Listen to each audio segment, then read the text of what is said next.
Today on Studio One, spring break in Houston, Texas. Students making a difference with their hearts and hands. As if finding a job isn't difficult enough, what about starting a band? Plus, an inside look at truth and sacrifice in the 90s. All this and more for Friday, March 31st, 1995.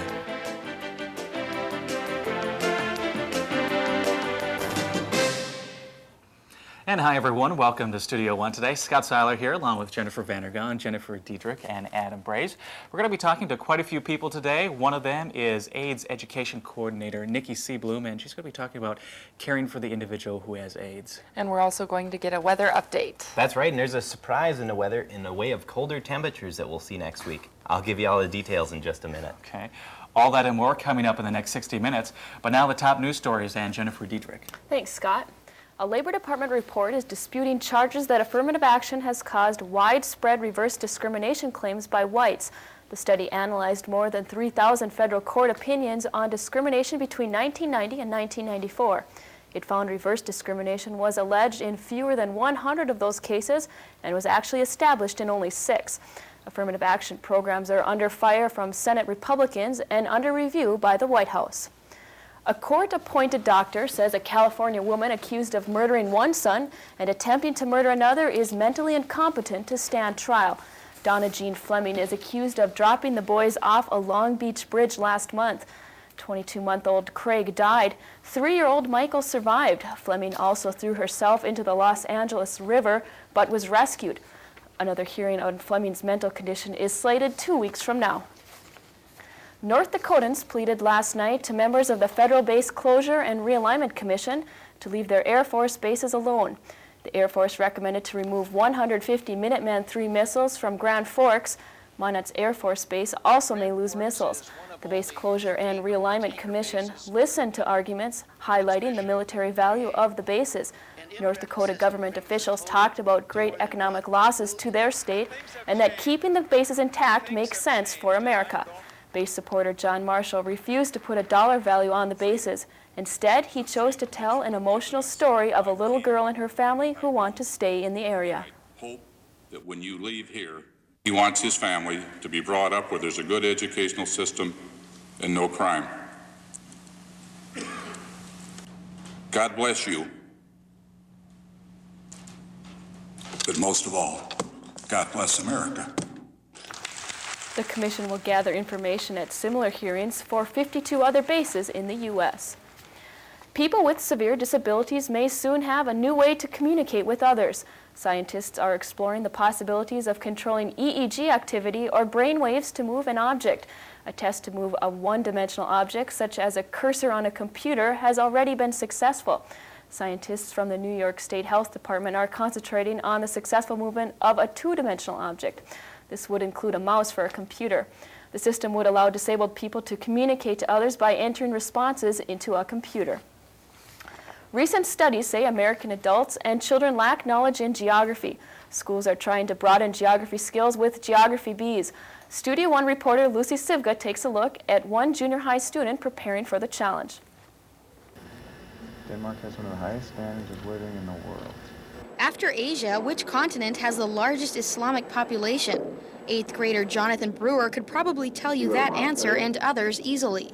Jonathan is busy preparing for the State Geography Bee hosted by the National Geographic Society.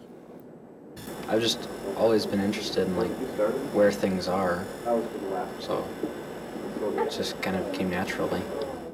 To prepare for the bee, Jonathan has been doing a lot of reading. Look through recent National Geographic magazines and read books about geography. He also works with his global ed teacher. It brings some interest to the subject. Maybe it gets more people involved in it that probably weren't as involved before. Jonathan says that by practicing his geography skills, he also gets a head start at his future goals.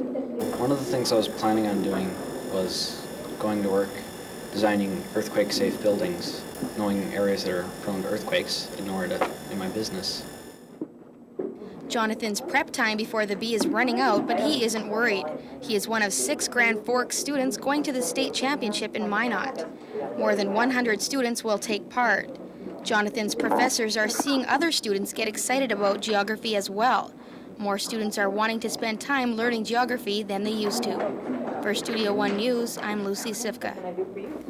Now, if Jonathan makes it to the National Bee, he'll be quizzed by Jeopardy host Alex Trebek. Ooh, not like adding a little more pressure on him. Well, this time without any money, though. No.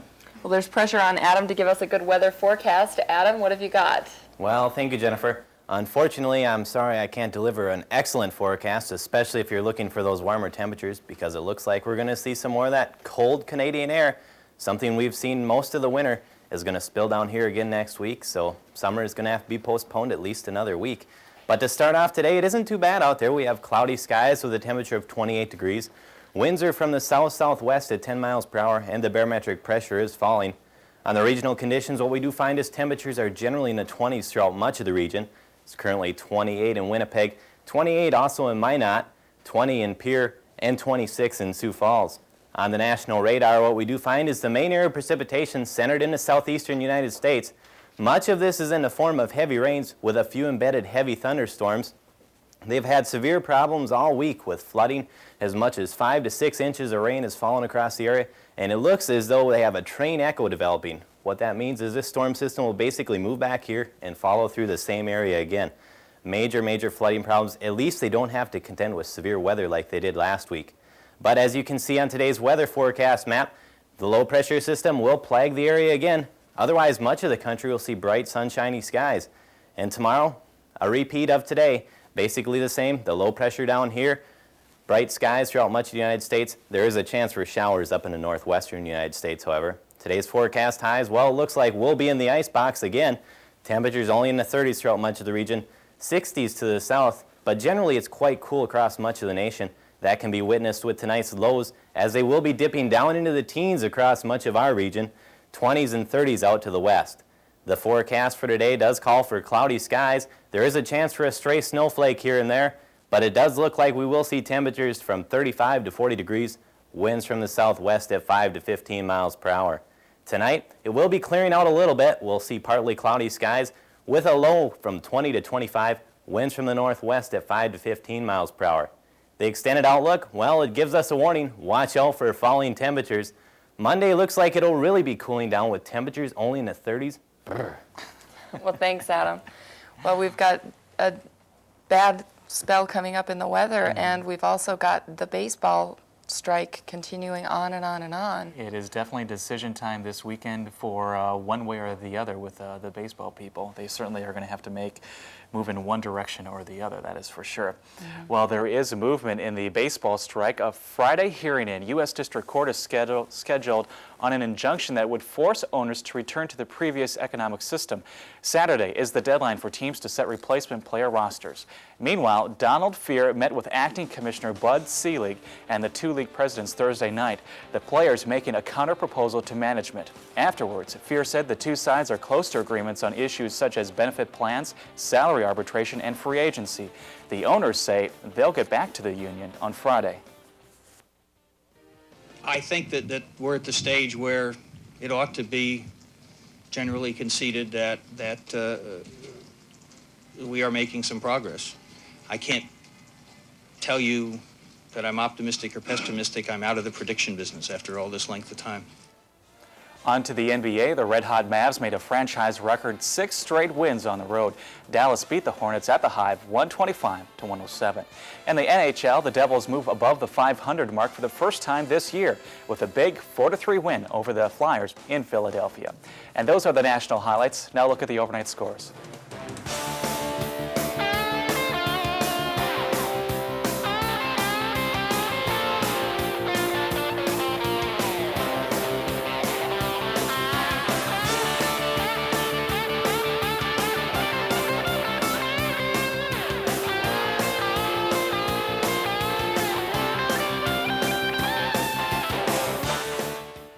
A lot of celebrating has certainly been happening with both women's basketball teams at UND and NDSU, and for different reasons. First, with Sioux Center Sherry Kleinsasser. She has been named the 1995 Rawlings WBCA Division II Player of the Year. The Carrington, North Dakota native rewrote the UND and NCC record books in career scoring. Kleinsasser received the award March 30th at the Hyatt Regency in Minneapolis. And the NDSU Bison are celebrating their third straight NCAA Division II title. They defeated the Portland State before a sellout crowd at the Bison Sports Arena. NDSU and head coach Amy Ruley became the first Division II women's champion to finish the season unbeaten.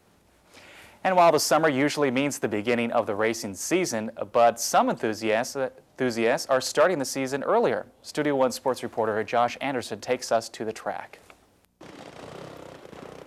The roar of the engine, the sight of the crowd, and the smell of burning alcohol can only mean one thing: go-kart racing. The Forks Karting Association's first indoor speedway dirt races brought together flying dirt and fun. Racers of all ages came to play in the dirt and show their excitement for the sport. How long have you been racing? This is my 5th year. I started when I was 7. With a wide range of ages and experience levels, the racers' engines may not be as sophisticated as you might think. These are basically Grandma's rototiller engine that we're racing. These engines are faster than any rototiller, though, reaching speeds faster than 50 miles per hour. These speeds can only be reached with the right balance of weight and driving skill. One expert racer from Winnipeg, Manitoba, gives insight into the track conditions. Well, it was really good at first, but after a while it got bumpier. Keeping the cars clean after racing on the dirt track can be an all-night chore, leaving many to think if it's worth all the trouble. The cost of the cars can range from $500 to more than $2,000, which makes winning the race a must. Drivers will do anything to beat their competitors to the checkered flag and win one of these. There are many strategies on how to cross the finish line first, but the easiest way to take the checkered flag can be simply stated: Put the pedal to the metal, as I would like to say. This is Josh Anderson reporting for Studio One Sports. For the rest of the racers, though, the karting season doesn't start until May 31st at the Amaretto Speedway. And you were saying earlier that you used to have a kart when you were younger. We had one with a lawnmower motor. We'd race it in the back alley, but it was a lot of fun. My big question is, did you crash it? No, my brother crashed it enough for both of us, though. No. Well, at least you had fun with it anyway. Yeah, it was fun. Well, coming up in the next half hour, we're going to be talking first with Patti McEnroe from AGSCO of Grand Forks. It's one of the first chemical companies to introduce a returnable container. We'll have more on that in just a minute. And also coming up, if you're looking for the perfect weekend excursion, watch for these events taking place in your community. Studio One continues after this.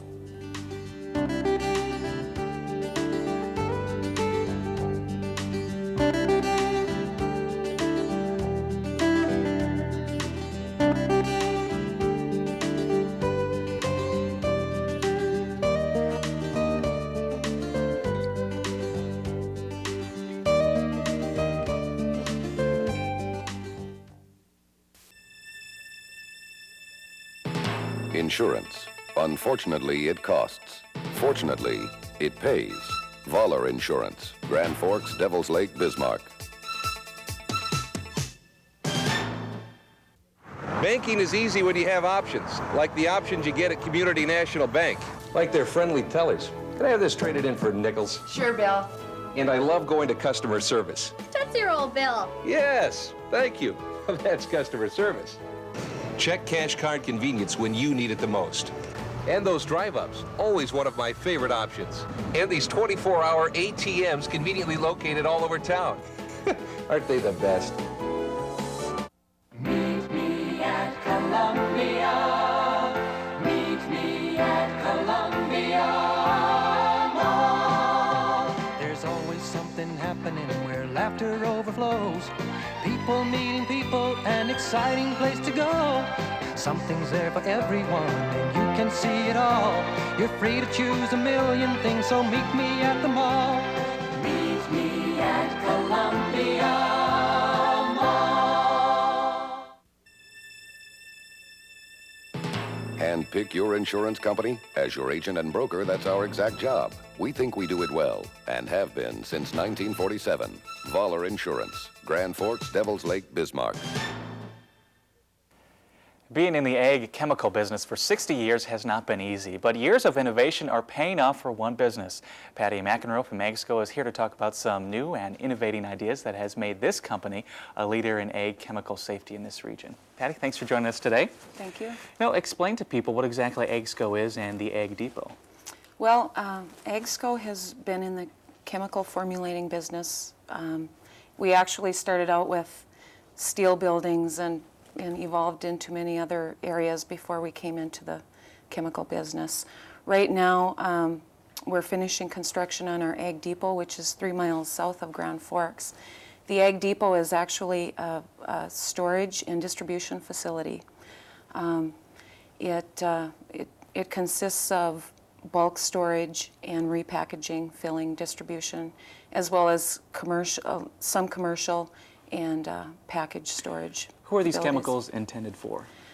Therefore, the end user is the grower, who is needing seed treatment, herbicides, fungicides, insecticides, adjuvants. We like to call these crop protection products. The depot itself right now has one bay dedicated for commercial storage. The other 2 bays are dedicated toward AGSCO activities. You know, we have some pictures to better illustrate this. You know, the first picture we have is the outside of the Ag Depot building, and that's sort of a state-of-the-art facility that we have. The next one shows one of the bays, and tell us about the returnable containers. This is one of the storage bays. The returnable containers actually were introduced full force in about 1989. The containers are sealed, barcoded, filled, sealed, and barcoded at the AGSCO facility, which is now the Ag Depot facility. They go out to the grower. The grower basically uses what he needs from that container. AGSCO picks up the container, brings it back. We barcode, weigh it in. The grower receives credit for what isn't used, and we basically use that container again. So we can put the same product in the same container, send it out again. The nice thing about the returnable containers is that the grower doesn't have to come into any kind of contact with the product itself.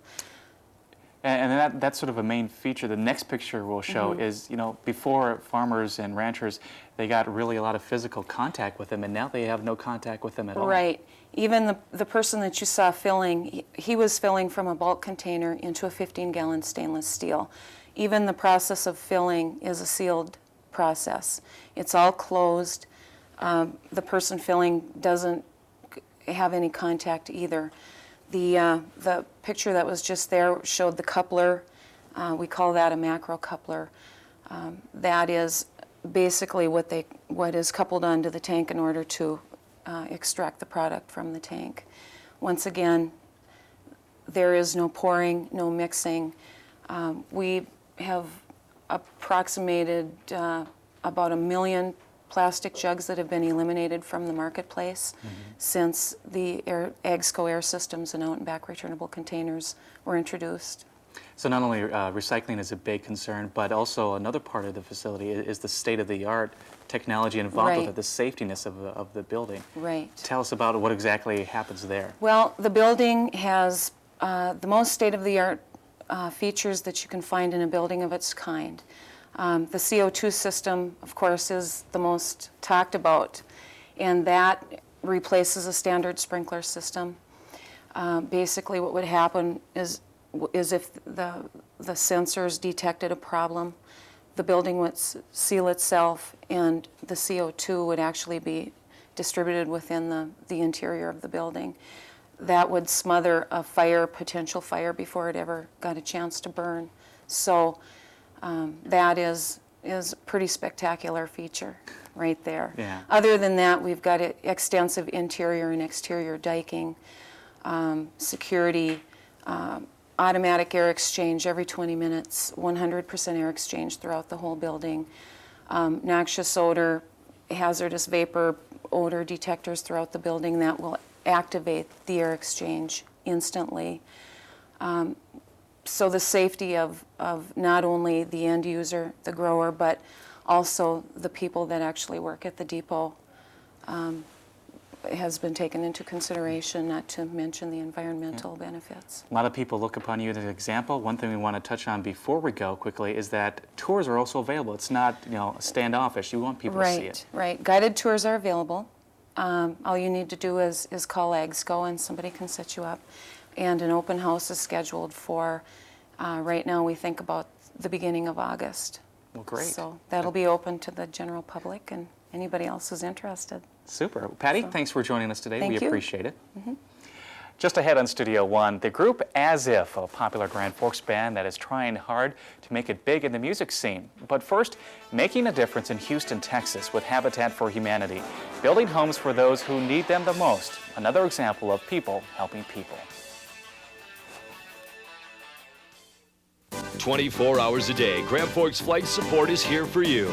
24 hours a day, you can book business and social charter flights to any airport in North America. 24 hours a day, we offer competitive prices with a $125 first flight certificate.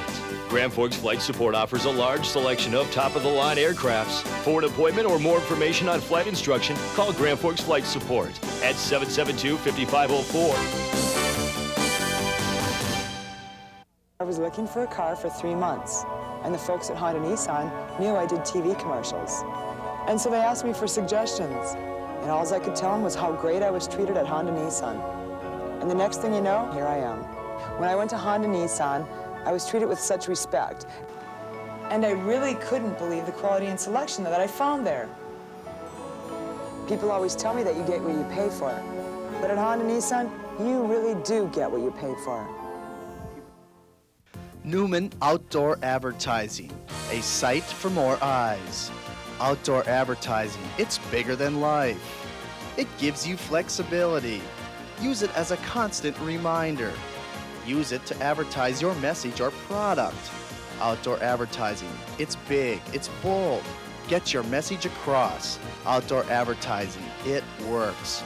For more information, call Bill Kasager in Fargo or Grand Forks. Habitat for Humanity is laying the foundation for better communities everywhere. Habitat volunteers put their hearts into eliminating poverty housing without making a profit. Studio One's Kristen Sletland shows us one man who loves making a difference deep in the heart of Texas. These people may not be moving the world, but they sure are making a difference for some families. Eric Nowak is a construction manager for Habitat in Houston, Texas. He not only oversees new homes being built every day, but also new relationships. Different people come and go each week. This week, students came all the way from the University of North Dakota and spent their spring break on the work site. Work, everyone, doing everything. Many volunteers work alongside the future homeowners and Eric to help eliminate substandard housing.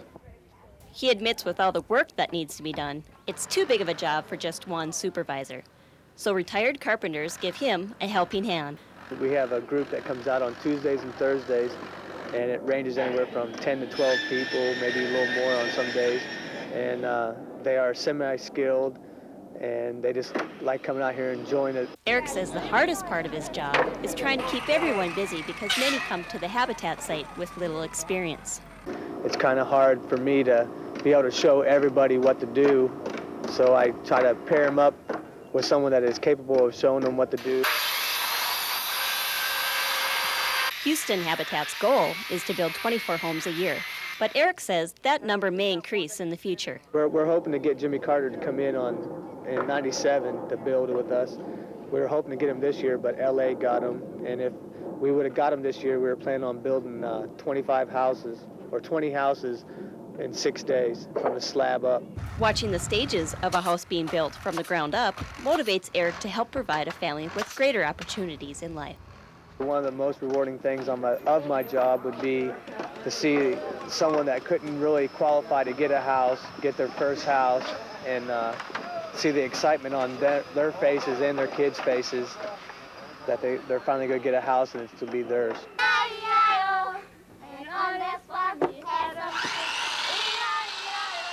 When the volunteers relinquish their handy tool belts and their trusty hammers, they will leave the site with a good feeling of doing something for others and having a good time accomplishing that goal. It's a good feeling to know that you're helping out someone that didn't have a new home and that lived in substandard housing already, and then when they come out here for the dedication to get their new home, it's a good feeling. I mean, it's just a sense of joy. From Houston, Texas, Kristen Slutland, Studio One.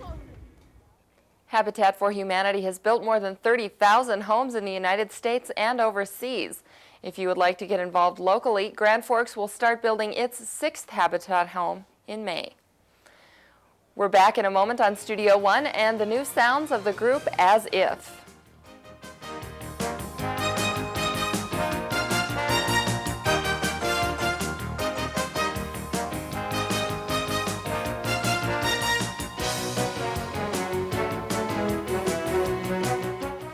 Why don't you come up here, Pumpkin? What are you doing, Larry? Well, Vince, I've asked my pumpkin to sit on my lap to prove a point. And what is that, your Larryness? Even if we fasten our safety belts, even if you hold on tight, even if you were watching the road, in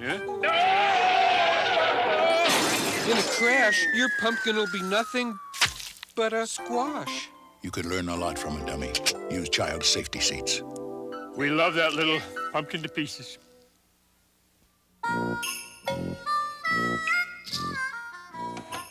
Hey, were you guys born in a house? Yeah. What have we got to graze on? Nothing. Please? Now, don't be making those big cow eyes at... okay. It is okay if you give them the good stuff. Mootown Snackers, cheese and sticks, or cheese and pretzels. The deliciously dippable snacks. Animals. From Mootown Snackers. If you don't want your fish swimming in these waters, try the world's greatest tuna sub at Subway. Chunk-like tuna, fresh baked bread, and all your favorite fixins. So remember, it's their way or Subway, the place where fresh is the taste. Some people love the seafood or all the fresh fixins. But what gets most people is the crab. The Subway Seafood and Crab Sub.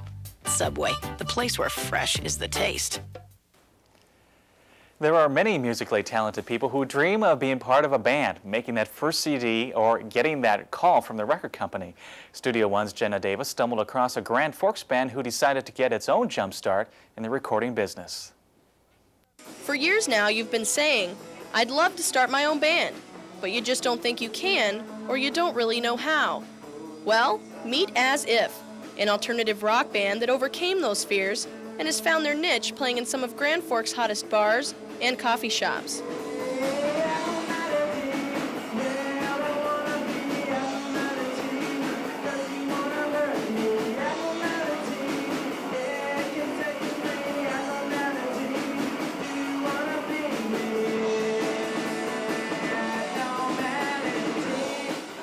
Lead singer Miguel Ayala, bassist Zach Finders, and drummer Brian Olson decided to form what many say is one of the best bands our area has seen. The members say it wasn't as difficult as they thought it would be to get the band started. Maybe it's because in the beginning, it was simply fun and games. When we first started, it was mostly just to play, you know, it was nothing serious. We never planned on going out and playing, but it just ended up that way. And so now, I mean, I like how it's turned out. Some people saw us at open mic night, some people from fraternities. We played some fraternity gigs. From there, it just opened up to different clubs and a few coffee shops. So, I don't know, people just, by word of mouth, it just spreads like that. As If has produced 4 tapes in the past 2 years, and they just finished production on their latest work, Simile, which will be available on compact disc this summer. The amazing thing is, they recorded the CD in the living room of the house where they practice. We had the bass amp was right there, and the drums were right over there. The guitar amp was in the kitchen. And then we just had the 8-track, and we had this Mackie board that we got from Larry Ferguson, and hooked it all together and recorded it in my room.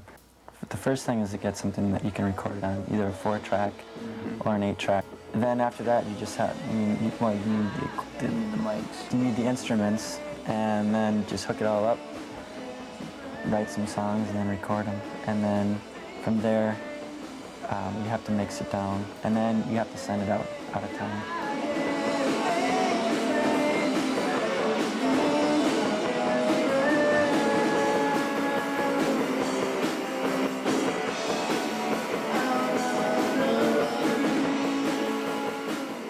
Jenna Davis, Studio One. All the members of As If are currently in college and plan on staying together for their chance to make it big in the music world. Their new CD, Simile, is expected to be out in April. And you said you caught them performing a couple days ago? Yeah, I've seen them perform before, and they're really a good band. They're really worth seeing. So if anybody has a chance to go out and check them out at the coffee houses here in town, it's worth seeing. Okay. Well, coming up in our next half hour in Studio One, if you like it hot, we have something that will make your mouth water. Details on that in just a few minutes. Plus a look at giving up a life most of us know all too well. A special inside look at the men and women who have taken a solemn vow to God. That story plus news and weather as Studio One continues. UND's Division of Continuing Education can help you learn throughout your lifetime. Begin or continue your education through correspondence study and learning after hours with classes on weekends and evenings. Or enhance your personal and professional development through conferences, management seminars, and specialized programs. Our goal is to provide quality programs and extend UND resources to you. For more information, call 777-4266 or 1-800-342-8230. 24 hours a day, Grand Forks Flight Support is here for you. 24 hours a day, you can book business and social charter flights to any airport in North America. 24 hours a day, we offer competitive prices with a $125 first flight certificate. Grand Forks Flight Support offers a large selection of top-of-the-line aircrafts. For an appointment or more information on flight instruction, call Grand Forks Flight Support at 772-5504. The University Bookstore at UND is open to everyone and invites you to make it your lifelong learning resource center. At the largest university bookstore in the Dakotas, you can choose from a wide selection of educational materials, imprinted clothing, and gift items. The trade department carries general interest books, reference materials, and educational software. Special orders and direct mailing services are available at the University Bookstore by calling 1-800-671-0948.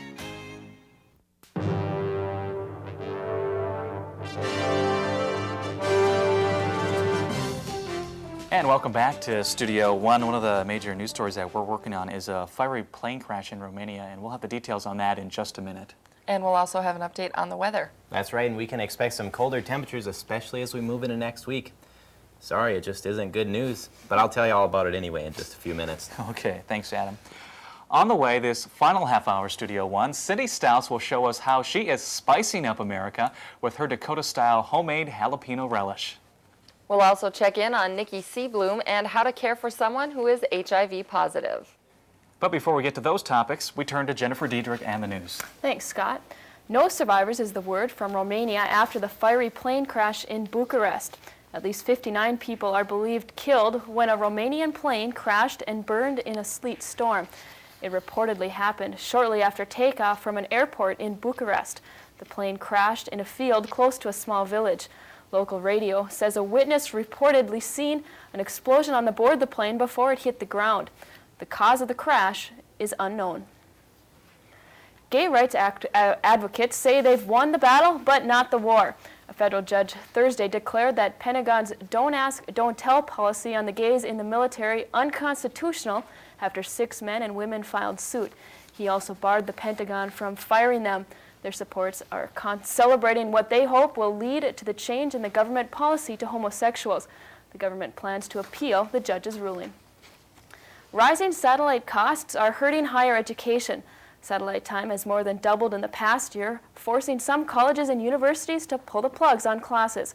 The greater demand for satellite time is the main reason for increasing costs. UND should be able to curb any additional expenses for their satellite classes with digital equipment. A digital signal increases the satellite capacity, allowing UND to use one transponder. We were able to control our cost by simply putting more signal on that half transponder, but our costs have increased. Occasional users who purchase their satellite time on the spot market are having the biggest problems competing against commercial buyers.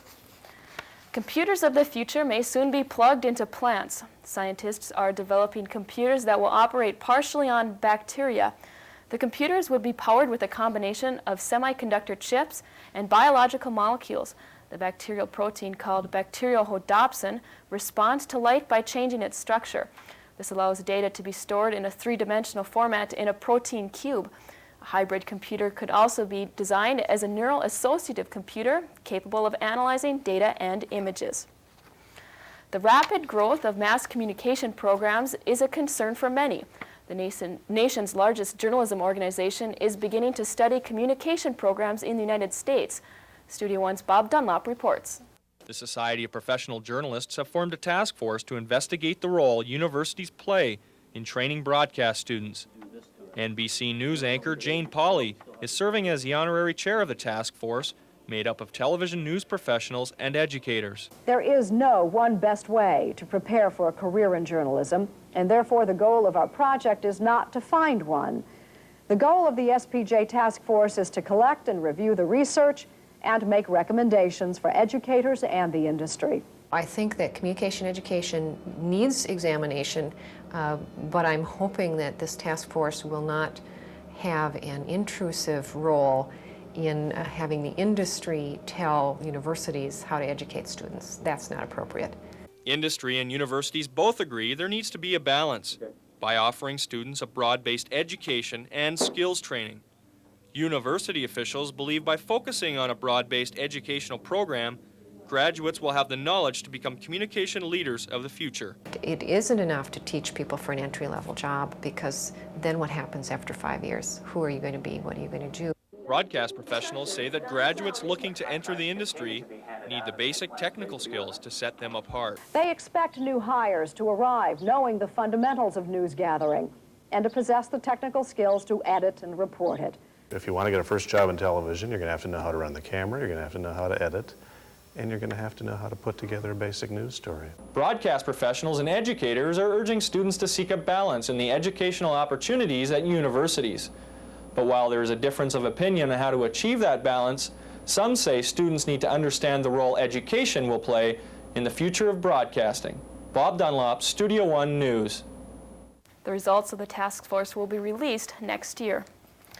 A growing problem faces U.S. cellular phone companies. Cellular theft has increased fivefold the past 3 years. It costs up to $1 million a day across the United States. The most expensive part of cellular theft involves highly skilled criminals who clone phone numbers and security codes into other phones.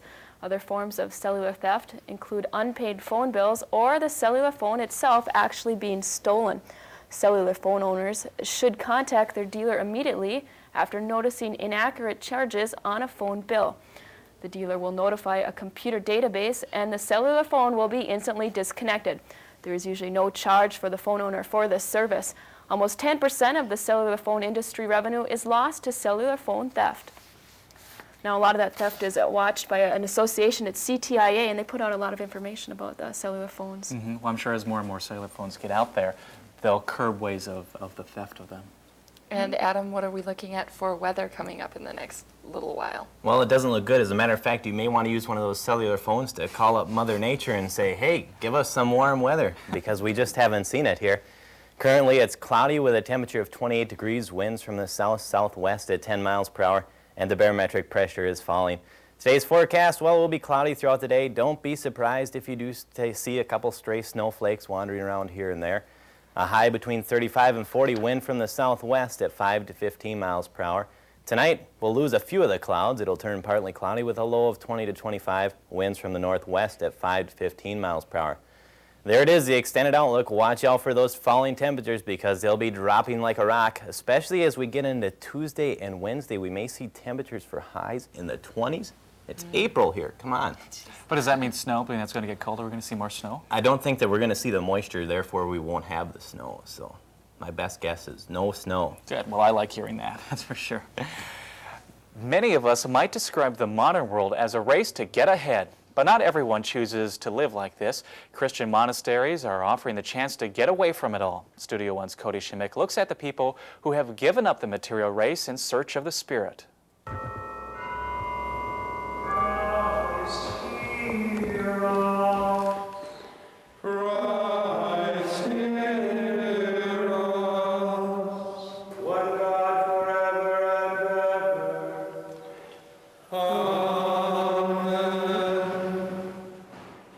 For more than a century, the monks of the Assumption Abbey have lived and died for Christ. The abbey lies in Richardson, North Dakota, and houses about 60 Benedictine monks. Victor Frankenhauser has been a part of the community since the Depression years. I entered the monastery right out of high school, right after I graduated from high school. And so I've been a member for 56 years, I guess, 57 years. I can't imagine myself in any other walk of life. Oh, I'm sure that was my vocation. Consider it a call from our blessed Lord. Pius is on afternoon shift. The purpose of our community here at Richardson is basically simply to be monks, to live the monastic life. We pray 4 times a day. We gather as a community. Our day is a balance between prayer and work and reading. Pioneers brought over from Europe. These are 1565. We like to think of ourselves as countercultural. We do not try to adopt or adapt to the ways of the modern world. It's Our Lady of Divine Grace. Pray for us. The Blessed Virgin is patroness not only of the church but also of the Abbey. People trying to scramble over one another to get ahead in this type of a thing, to make a buck.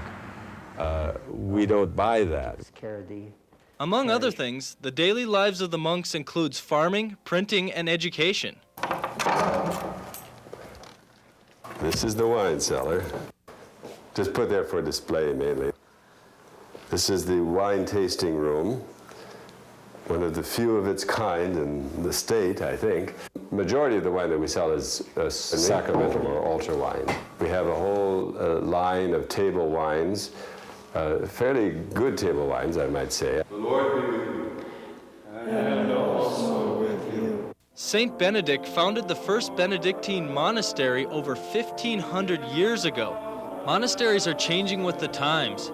Fewer people are joining orders, and those that do join often take their vows later in life. Leora Friel came from Ohio to join the Benedictine Sisters in Crookston, Minnesota. I'm 57 now. I was 55 when I first came here. When I retired, I decided to volunteer for a year, and I ended up here at the Mount. I think it's the power of the Holy Spirit.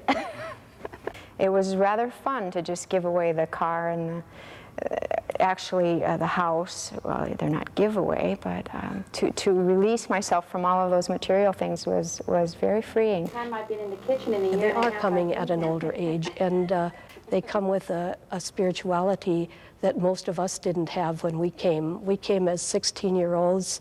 I was 19 when I entered. Very, very painful leaving family. Very painful leaving parents at a time when they're elderly. To be able to come here and to experience this is just pure joy. Well, I think I am a miracle myself. I feel that God has sustained me through all my life. I feel that is a miracle. And Cody joins us now for a little more information. After all these years, do the monks ever feel isolated? Well, they certainly don't feel isolated spiritually, and they like the smaller town atmosphere so they can get away from some of the distractions of a larger town. Mm-hmm. You know, they have declining numbers in both the orders. What are their plans to bring up the enrollment? They really don't have a lot of plans. You can't force people into these type of things, so they just have to put their faith in God. I guess that's all they can do. True. Interesting story. Thanks, Cody. Thanks. Up next on Studio One, Nikki Seabloom and AIDS information for people in the Midwest, something they need to know.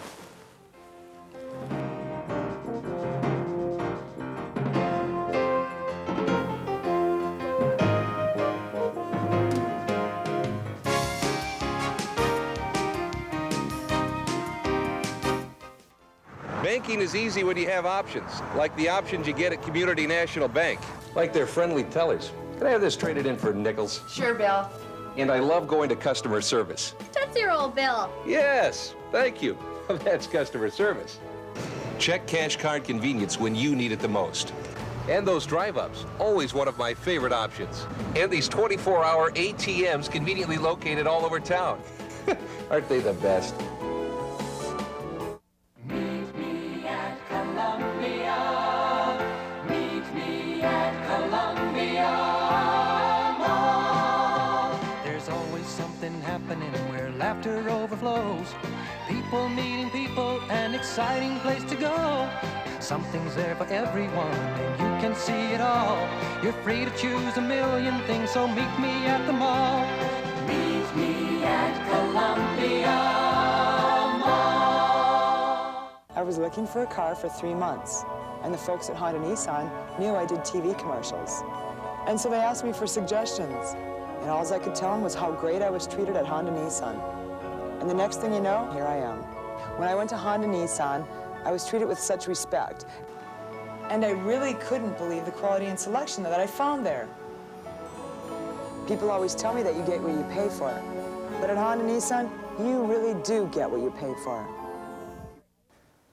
Gangster rap star Eazy-E of the group NWA died this week of AIDS. His death makes the issue a reality in the lives of many young people who listen to his music. And it proves the point that no one is immune from AIDS. UND AIDS educator Nikki Seabloom discusses an upcoming conference on AIDS and HIV and the impact of AIDS on patients and their families. And thanks for joining us today. Thank you. You were a planner for a conference coming up called A Special Kind of Caring. What is that? That's a conference coming up next week, Tuesday and Wednesday, for healthcare providers to help them learn about HIV as a disease and about its effect on individuals and their families so that they can work better with patients when they see them to be able to care for them during the course of the illness. It's also not only for healthcare providers, but the evening session on Tuesday is also for the general public if they're interested. For example, we have a number of hospice volunteers who are coming in, who are lay people who are interested in working to help people who have various illnesses. So those are the kinds of people we're hoping to deal with in this conference series. Now, many people in the area may be surprised to realize that there are people who have HIV and AIDS here in the community. That's right. Many people seem to think that North Dakota is a little bit isolated from the rest of the country in a number of ways, including this particular epidemic. But that's not the case. There have been 165 people diagnosed in North Dakota as having HIV, and we have individuals living in almost all parts of the state who have this illness, including Grand Forks. Now, an important group to target in age education is teenagers and people in their early 20s, because right now more people in the age group of 20 to 29 are being diagnosed. That's right. How can we target these young people to let them know that this is an important concern even here in North Dakota? I think that we just need to keep talking with people and to try to help them understand that, that we're not immune from this illness here in North Dakota, and that young people are particularly vulnerable because of the age that they're at, doing a lot of exploring in a lot of different aspects of life. And that they need to understand that sometimes this exploration, if the decisions aren't carefully weighed and considered, can lead to some pretty serious consequences. Now, what are exactly the goals that you have for people to learn from the conference that you're offering? In this conference, we hope that people will have a better understanding of how HIV is actually transmitted. There are still a lot of misconceptions out there on just how it is transmitted, and more importantly, how it's not transmitted sometimes. People need to understand things that will not put them at risk as well as what will. We hope, especially for the healthcare providers and the volunteers, to learn how HIV is treated throughout the course of the illness, both in early intervention. There are many things that can be done to help people stay healthy, and also how to treat some of the secondary infections that arise later in the disease. Secondary infections such as? Such as certain kinds of pneumonia, cancers. People frequently think of AIDS patients as having these dark lesions on their skin. That's a kind of cancer that can happen with HIV-infected people. Because HIV eventually weakens the immune system so badly, people are subject to a great many illnesses that people with a healthy immune system do not get. And it's usually the secondary, those infections, that end up killing the individual. Now, one of the main points of the conference is telling people how AIDS affects the family. That's right. AIDS doesn't just affect the individual who has it.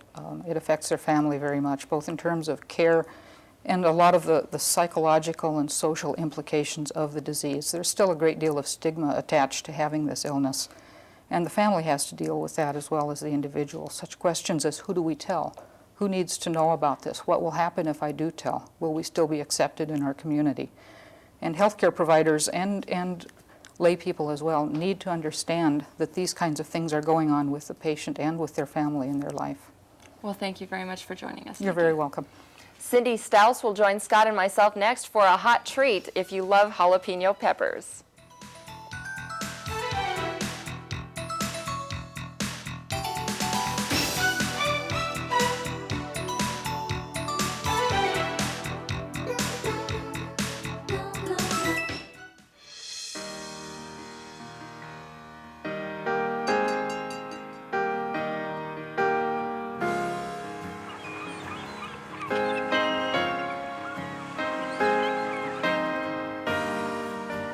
Great food can come from anywhere, as long as the shredded natural cheese comes from Sargento of Wisconsin. Newman Outdoor Advertising, a sight for more eyes.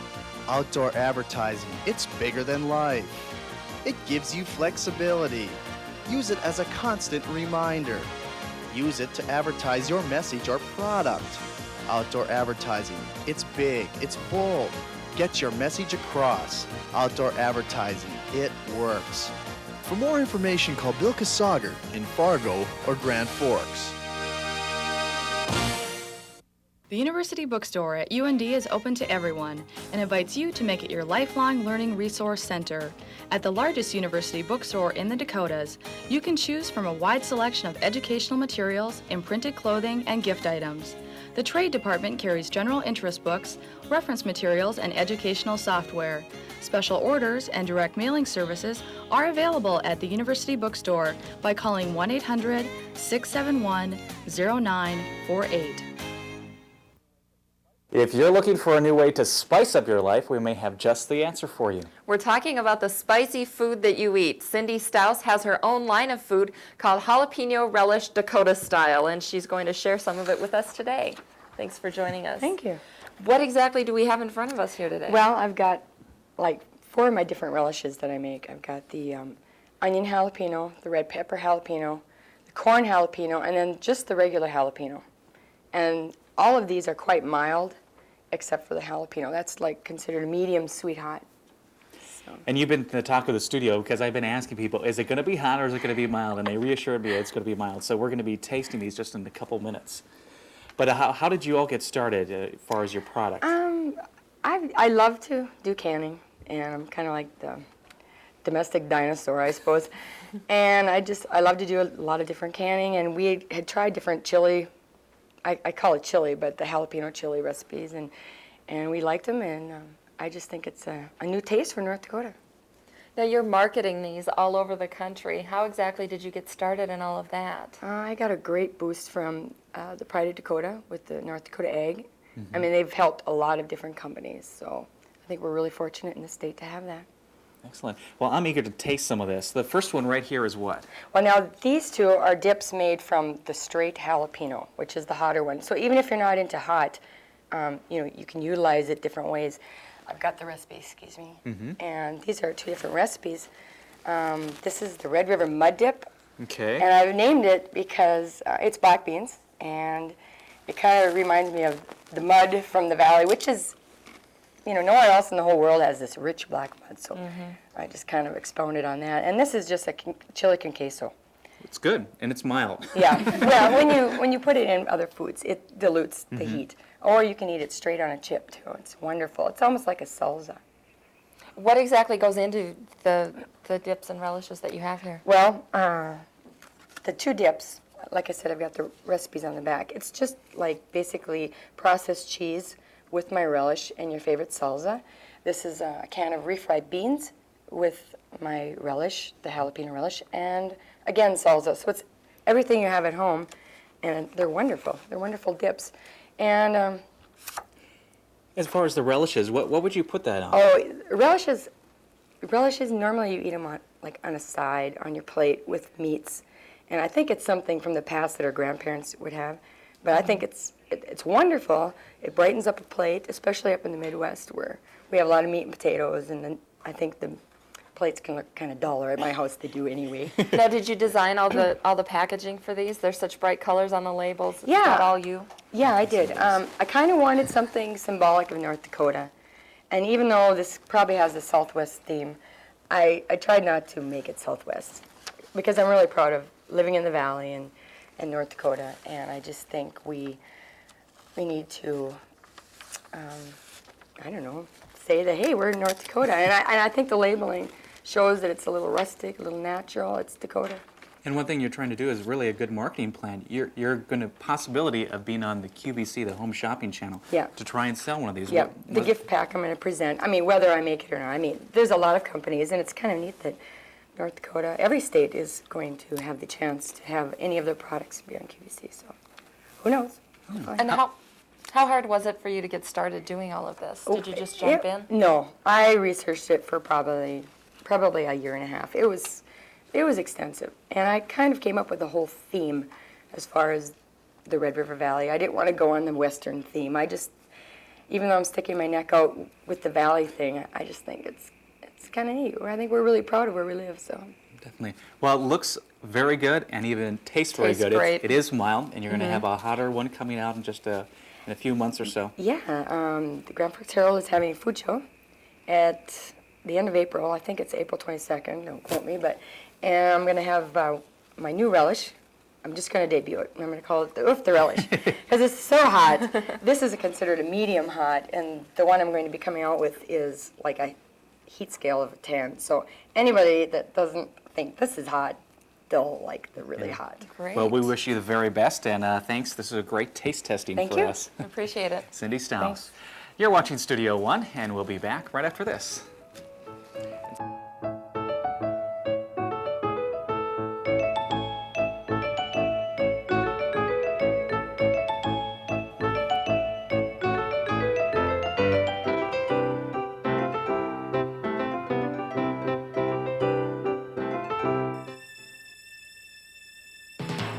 Pick your insurance company? As your agent and broker, that's our exact job. We think we do it well, and have been since 1947.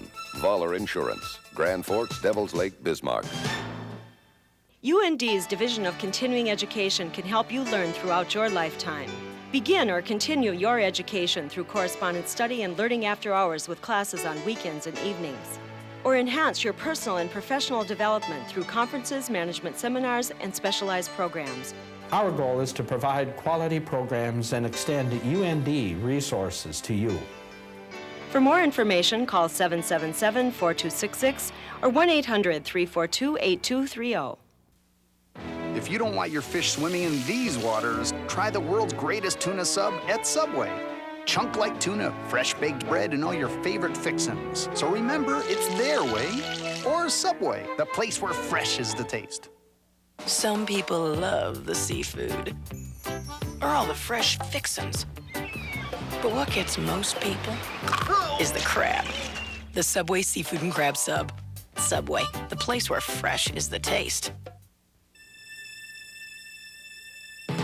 Insurance. Unfortunately, it costs. Fortunately, it pays. Voller Insurance, Grand Forks, Devils Lake, Bismarck.